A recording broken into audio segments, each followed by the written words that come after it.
വൈക്കത്ത് കൈകാലുകൾ ബന്ധിച്ച് 10 വയസ്സുകാരൻ വേമ്പനാട്ടുകായൽ നീന്തി കീഴടക്കി. കോതമംഗലം മാതിരപ്പള്ളി പുതിയടത്ത് സുജിത്തിൻ്റെ മകൻ പുതുപ്പാടി കനേഡിയൻ സെൻട്രൽ സ്കൂൾ 5ാം ക്ലാസ് വിദ്യാർത്ഥി അഭിനവ് സുജിത്താണ് 4.5 കിലോമീറ്റർ ദൂരം വരുന്ന വേമ്പനാട്ടുകായൽ നീന്തിക്കടന്ന് വേൾഡ് വൈഡ് ബുക്ക് ഓഫ് റെക്കോർഡിൽ ഇടം പിടിച്ചത്. ഇന്ന് രാവിലെ ആലപ്പുഴ ചേർത്തല തവണക്കടവിൽ നിന്ന് 8:40 നീന്തലാരംഭിച്ച അഭിനവ് 9:56 വൈക്കം കായലോര ബീച്ചിലേക്ക് നീന്തി കയറി. 1 മണിക്കൂറും 15 മിനിറ്റും എടുത്താണ് കായൽ നീന്തി കയറിയ കൊച്ചുമിടുക്കനെ കായൽ തീരത്ത് കൂടി നിന്നവർ ആവേശത്തോടെ തോളിലേറ്റിയാണ് അനുമോദന യോഗം നടക്കുന്നിടത്തേക്ക് കൊണ്ടുപോയത്.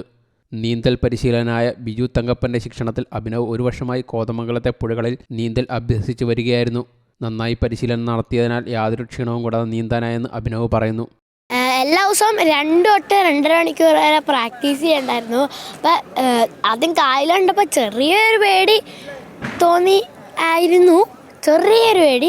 പക്ഷേ കായൽ നീന്തി കഴിഞ്ഞപ്പോൾ വലിയ കുഴപ്പമില്ലായിരുന്നു. ബോട്ട് പോയി കഴിയുമ്പോൾ തന്നെ അപ്പം തന്നെ നല്ല വെള്ളമടിക്കും.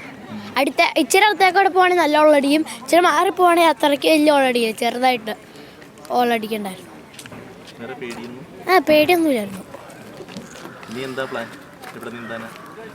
അങ്ങനെയൊന്നുമില്ല, എവിടെയെങ്കിലും അത് സാറ് പറഞ്ഞനുസരിച്ചിരിക്കും. കായലോര ബീച്ചിൽ നടന്ന അനുമോദന യോഗത്തിൽ ജനപ്രതിനിധികളടക്കം നിരവധി പേർ അഭിനവ് സുജിത്തിന് ഉപകാരങ്ങൾ നൽകി അനുമോദിച്ചു.